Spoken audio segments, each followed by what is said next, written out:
Tous les plats cuisinés pendant l'émission sont remis à des organismes soutenus par la Moisson Mascoutaine.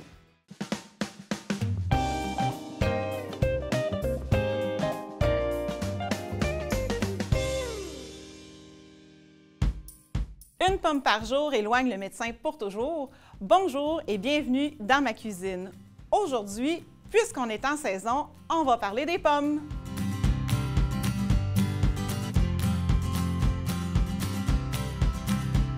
Les pommes sont originaires de l'Asie sur le territoire actuel du Kazakhstan. Tout près de Almaty, la plus grosse ville du Kazakhstan, il y a une belle forêt qui a des vergers de 30 mètres à peu près. Puis dans ces vergers-là, dans ces pommiers-là, on trouve la pomme qui est la variété originelle de toutes les variétés qu'on connaît aujourd'hui. Les pommes ont beaucoup changé, ils ont été sélectionnées, hybridées en fonction de ce qu'on souhaitait de la pomme, en fonction de l'altitude, en fonction du climat aussi. Alors, pour arriver à la pomme qu'on souhaitait, il y a eu beaucoup de sélections qui ont été faites. Ce qui fait qu'au fil des siècles, il y a beaucoup de variétés de pommes qui ont été créées et il y a beaucoup de variétés de pommes qui ont été délaissées. Aujourd'hui, j'ai un bel invité avec moi. Je vous présente M. Sébastien Morissette, propriétaire du verger Saint-François à Saint-Pie. Bonjour, Sébastien. Bon matin. Bon matin.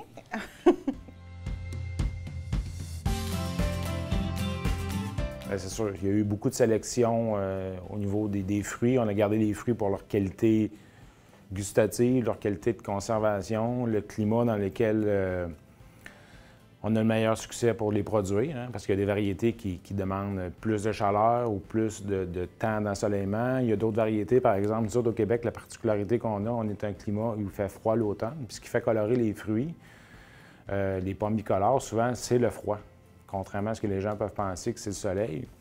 Fait qu'à ce moment-là, bien, c'est sûr qu'il y a des variétés qui sont plus faciles pour nous de cultiver au Québec. Puis à ce moment-là, bien, ça fait partie du cycle de renouvellement. Ce qu'il faut se dire, j'ai dans la tête en parlant, on parle des changements climatiques. Encore cette année, on voit qu'il y a des hauts et des bas de Dame Nature. Là. Autant des fois, ça peut être trop de chaleur ou trop de pluie. Là, on est dans une période très pluvieuse présentement. Le manque d'eau au printemps. Fait que c'est sûr que ça fait une auto-sélection aussi des fruits qu'on est capable de produire chez nous, là, parce qu'on a des limites, on est limité par les climats, puis c'est le climat change. Fait qu'il y a des variétés qu'on était capable de faire il y a 30 ans qui sont plus difficiles à faire aujourd'hui parce que, exemple, il fait trop chaud durant l'été. OK. OK. Fait que ça va jouer sur la fermeté, ça va jouer sur la conservation.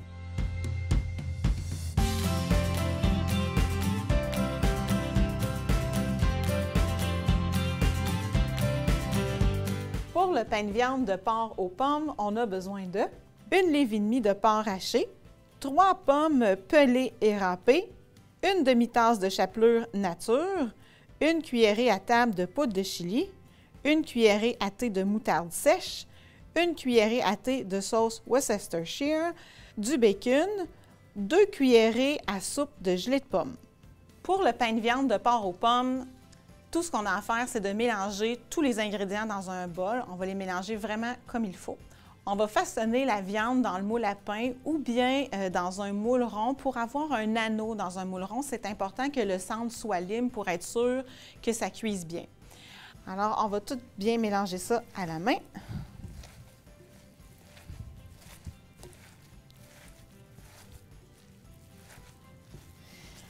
C'est comme si c'était la pomme qui venait faire le liant de l'œuf dans cette recette-ci, étonnamment. J'ai transféré ça dans mon moule. Ici, j'ai un petit moule rond, c'est parfait. Alors, je vais venir faire un trou au centre pour que ça cuise tout bien et je vais façonner mon pain de viande.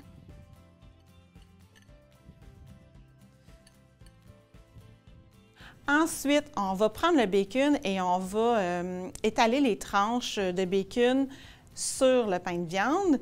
Ça veut dire que si vous prenez un moule à pain, vous allez placer le bacon sur le même sens que vous allez trancher votre pain de viande.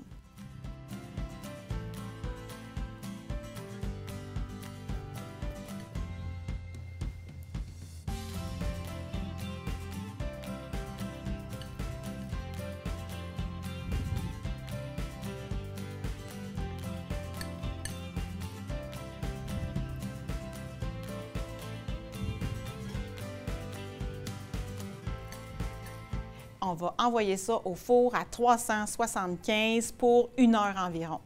Juste avant la fin de la cuisson, on va prendre la gelée de pomme qu'on va faire fondre au micro-ondes. Et quand on va retirer le pain de viande du four, on va napper le pain de viande avec la gelée de pomme qui est fondue.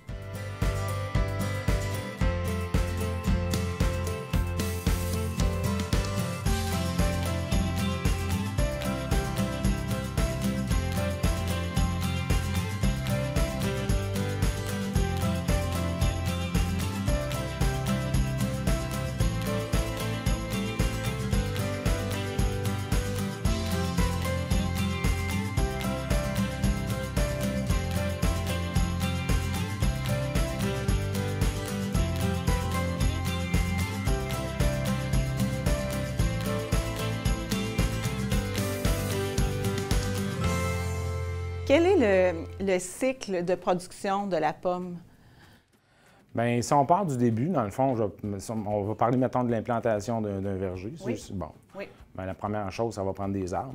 Il y a un arbre à fruits. Si on parle d'un pommier, bien, c'est constitué de 2 choses. C'est constitué d'une racine qu'on appelle un porte-greffe. C'est constitué d'une variété, McIntosh, Cortland, Empire, Gala, Honeycrisp, il y en a un paquet.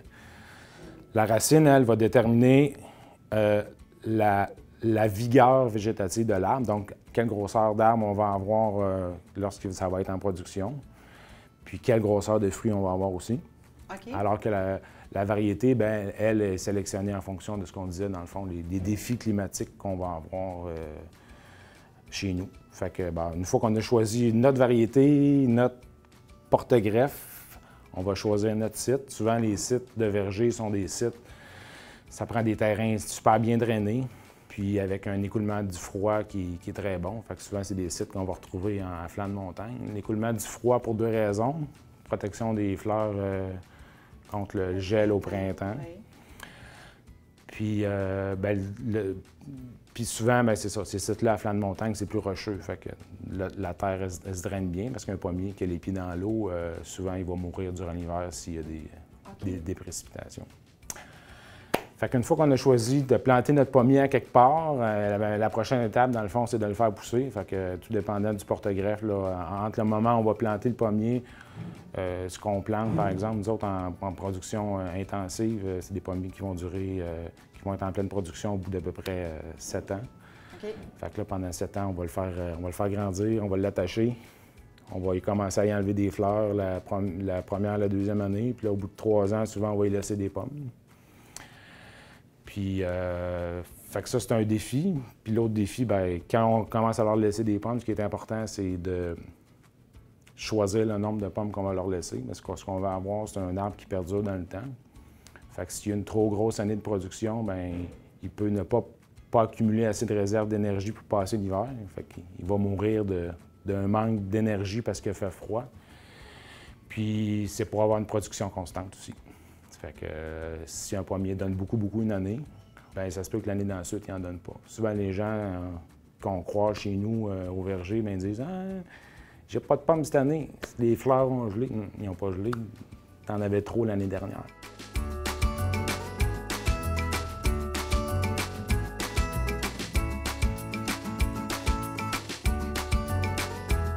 Pour la tarte aux pommes fromagées, vous allez avoir besoin de 8 pommes tranchées, 1 cuillerée à table de fécule de maïs, 1/4 de tasse de miel et une belle abaisse à tarte non cuite pour la tarte.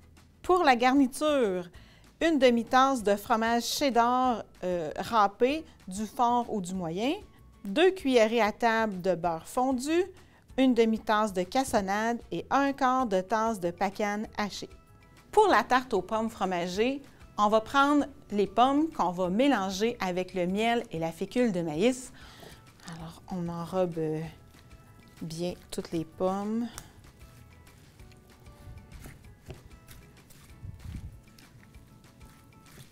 On sait que pour le miel, il y a des bons producteurs locaux dans la région, alors on ne se prive pas.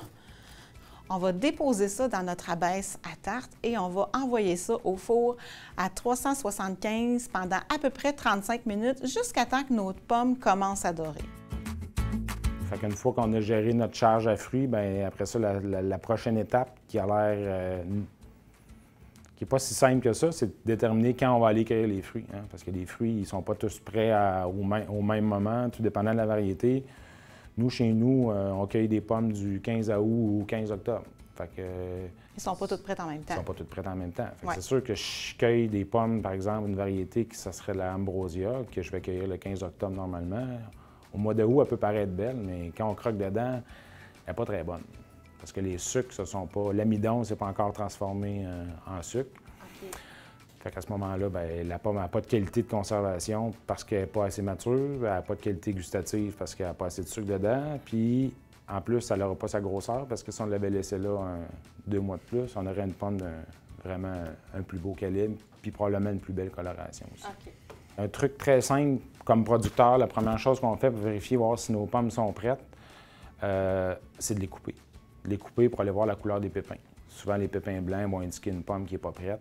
Quand ils commencent à être mi-brun, mi-blanc, mais elles sont à moitié prêtes. Quand elles sont complètement bruns, puis même qui tirent sur le noir, ça fait que là, on est au maximum de la maturité de la pomme.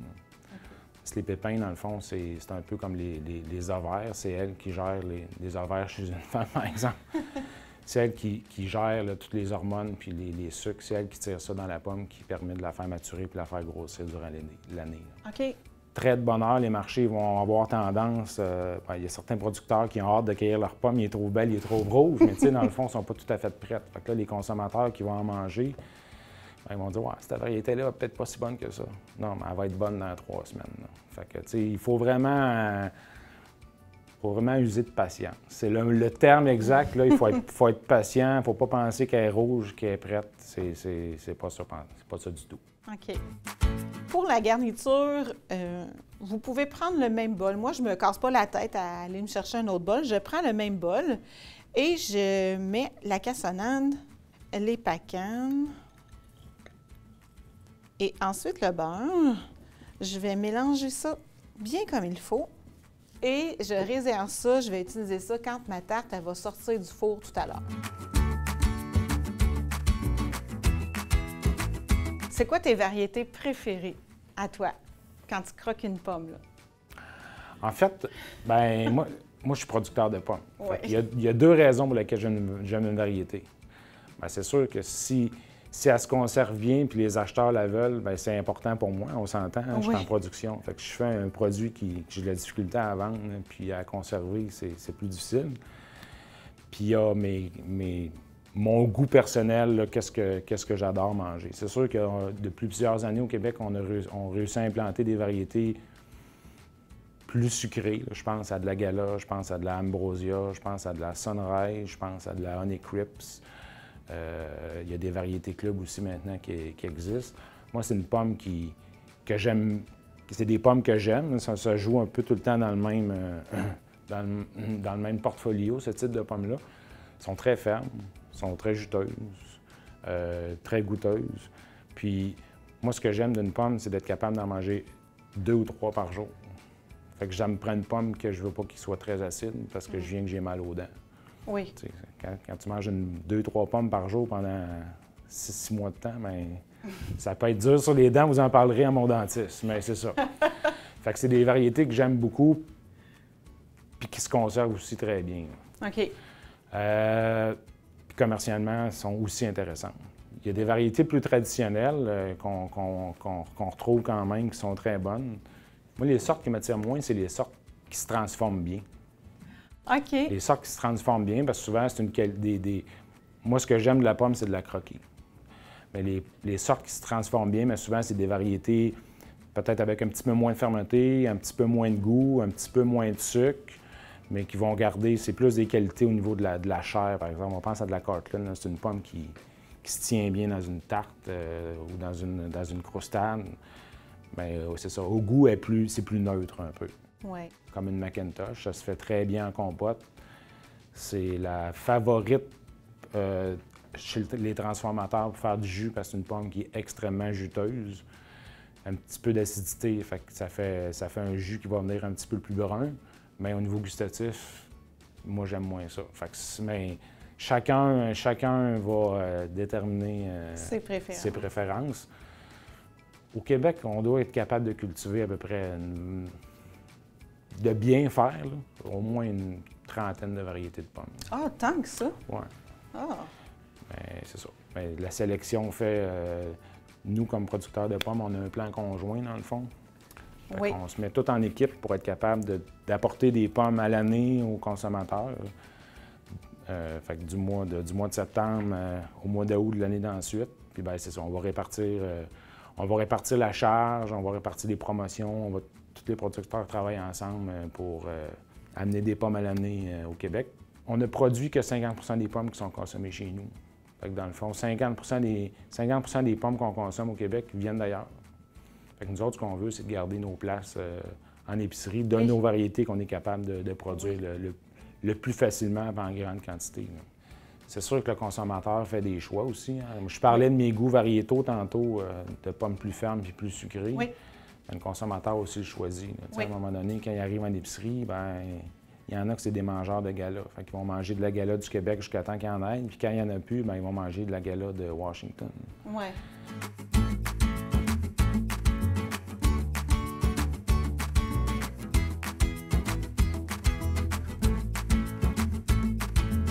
« 40 minutes plus tard, j'ai sorti ma tarte du four et c'est jusqu'à cette étape-là que vous pouvez la faire un petit peu d'avance.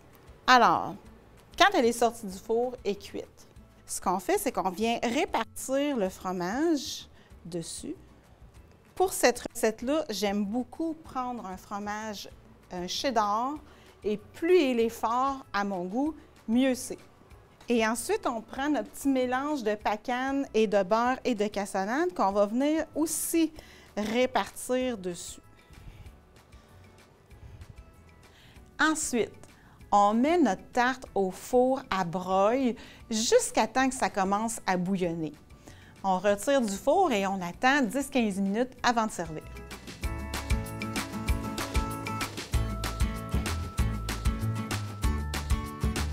Et voilà, un petit dessert parfait à servir avec une petite boule de crème glacée à la vanille. Là, c'est vraiment magnifique.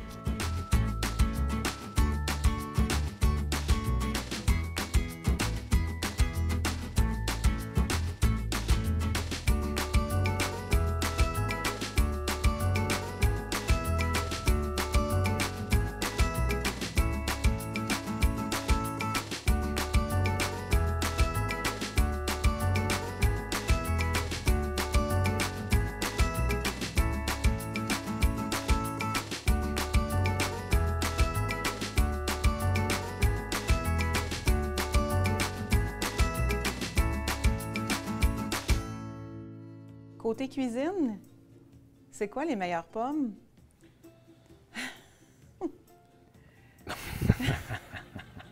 Qu'est-ce qu'on fait avec quelle pomme? Je vais le dire comme ça.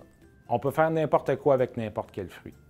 Oui, je suis d'accord avec toi. On peut faire n'importe quelle recette avec n'importe quelle variété de pommes. La seule chose, c'est que le résultat risque d'être différent. Oui. Tout dépendant de ce qu'on veut avoir. Est-ce qu'on veut garder des morceaux? On veut avoir quelque chose qui ne fait pas beaucoup d'eau? Parce que des fois, une recette, une pomme qui est extrêmement croquante et juteuse sur un fond de tarte, bien, peut-être qu'on va se retrouver avec un fond de tarte qui est mollette un peu. T'sais. En salade, par exemple, des fois, on voit beaucoup de recettes maintenant avec des pommes, des morceaux de pommes dans des salades. Souvent, on va penser à de l'Empire, on va penser à de la Spartan, qui sont des pommes qui oxydent pas beaucoup. OK. Ils ne deviennent pas brunes. À la présentation, ils vont rester plus belles. Plus proches de leur couleur originale qu'une pomme qui oxyderait plus. Ouais. Cortland, on voit souvent ça dans les tartes. McIntosh, on voit souvent ça en compote.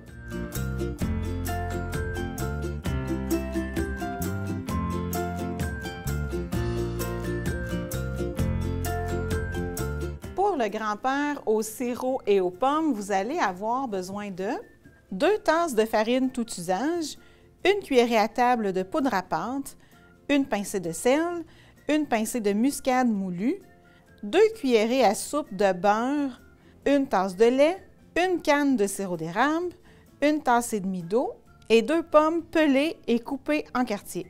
Pour le grand-père au sirop d'érable et aux pommes, Ce qu'on va faire, c'est qu'on va mélanger dans un grand bol tous les ingrédients secs, la muscade, la poudre à pâte et le sel.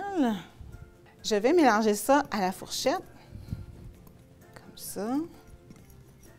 On va ajouter le beurre et travailler ça dans nos ingrédients secs avec une fourchette jusqu'à temps d'avoir une texture sablonneuse.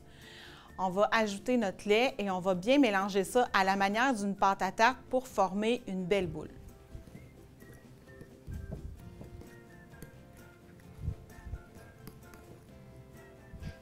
Et voilà, on a un peu la texture là, de gros sable un peu humide. Et à ça, je vais ajouter ma tasse de lait et je vais venir mixer ça avec la spatule. Pour les gens qui sont à l'aise, ça pourrait même être avec les mains, là, sans problème. Il y en a qui préfèrent ça, mais c'est tout aussi bien.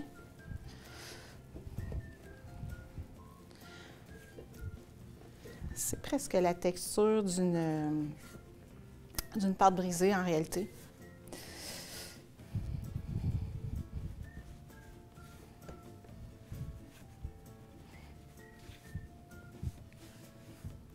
Dans une poêle à rebord haut, on va verser le sirop d'érable et l'eau. On va porter ça à ébullition. Quand ça bout, on ajoute les pommes et on laisse mijoter quelques instants. C'est sûr qu'il y a quelque chose de super important. On parlait du changement climatique tantôt dans nos choix variétaux. Le consommateur a aussi, par exemple, une grande influence sur ce qui peut se passer au niveau environnemental, nos climats. L'achat local, c'est une solution à beaucoup de problèmes. C'est un élément parmi tant d'autres. Mais en fait, c'est d'encourager nos producteurs d'ici qui vont travailler avec les normes d'ici, parce qu'il faut dire qu'au Québec, on est un des endroits dans le monde où, au niveau environnemental, au niveau d'utilisation de produits phytosanitaires, c'est extrêmement réglementé. On l'a vu cette année dans l'année qu'on vient de passer avec la pandémie, comment c'est important d'avoir une certaine autosuffisance dans plusieurs domaines. C'est sûr qu'on n'est peut-être pas tout le temps les meilleurs dans toutes les productions, mais c'est important de s'assurer d'avoir un minimum de choses à offrir aux consommateurs. Puis on est sûr, moi je suis certain que ce qu'on produit au Québec, c'est pour le bien-être et la santé des citoyens, ça, je peux vous le garantir. On a des agronomes qui nous suivent, on a moi, nous autres, on a une certification Canada GAP, dans le fond. C'est ce qui sort de chez nous, ça assure la qualité des produits, qu'on a respecté l'environnement. Oui. C'est une certification qui est quand même assez exigeante. Puis, c'est tout ça qui va faire que, bien, la roue va permettre aux producteurs de survivre, puis dans la prochaine génération qui arrivera d'autres éléments malheureux, bien, on va s'assurer qu'au moins ce qu'on fait chez nous reste chez nous, oui. Puis d'être autosuffisant. Oui. C'est vraiment quelque chose d'important. Des fois, le consommateur dit qu'on n'a pas beaucoup d'influence dans ce qui se passe, mais en fait, le consommateur, c'est la personne qui a le plus d'influence. Oui. La seule chose, c'est que des fois, le marketing fait que les consommateurs pensent ne pas avoir de pouvoir. Mais c'est pas un consommateur tout seul qui a le pouvoir, c'est l'ensemble des consommateurs qui ont le pouvoir. Ouais. Fait que, mais la partie qu'on est, là, notre individualité qu'on est dans l'ensemble est très importante. Au niveau de l'achat des produits qu'on va faire, il faut arrêter des fois de regarder le prix, parce que le prix, des fois, est associé à un coût de production. Mais le coût de production fait que pourquoi il est plus bas ailleurs? Bien, des fois, les règles sont différentes. Oui. Les règles, le produit qui vient d'ailleurs, les règles peuvent être différentes. Je ne dis pas qu'elles sont moins bonnes que les nôtres, mais sont différentes que les nôtres. Oui. Fait que c'est sûr qu'on parle beaucoup de réciprocité, là. Les produits qu'on mange ici, ils sont faits avec des normes de qualité. Puis les produits qui sont sur la tablette, sur la même tablette qui sont à côté, devraient être automatiquement gérés avec les mêmes normes de qualité. T'sais, on ne devrait pas accepter que ce qu'on mange, qui vient d'ailleurs, ne soit pas produit avec les mêmes normes de qualité qu'on a.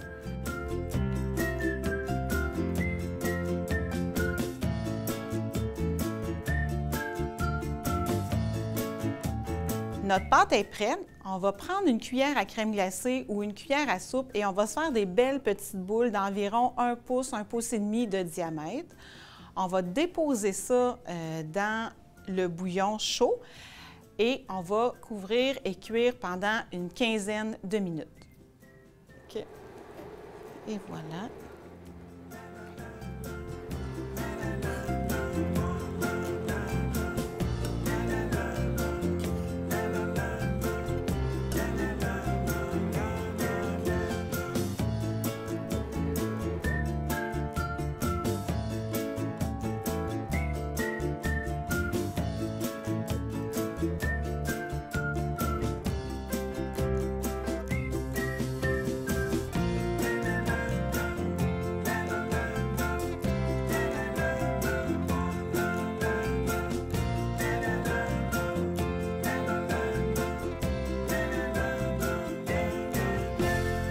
Alors, le temps tire à sa fin.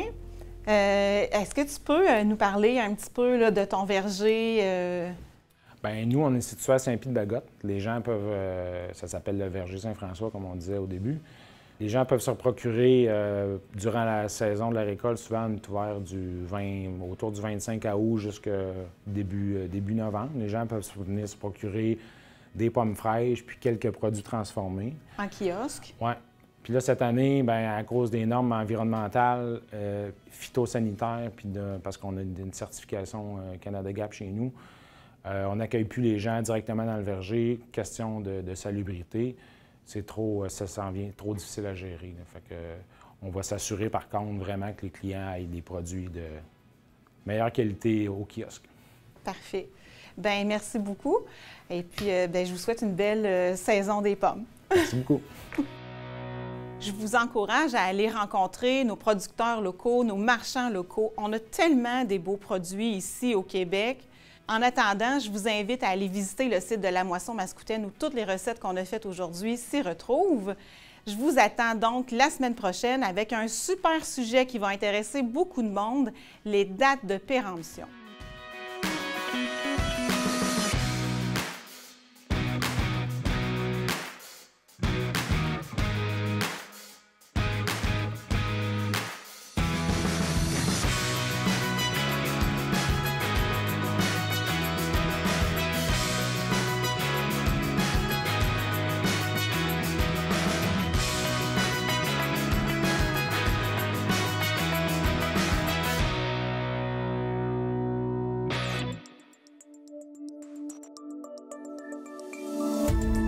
Cette émission d'Accès est appuyée par Cogeco et est rendue possible grâce à la collaboration de la communauté avec NOUS TV.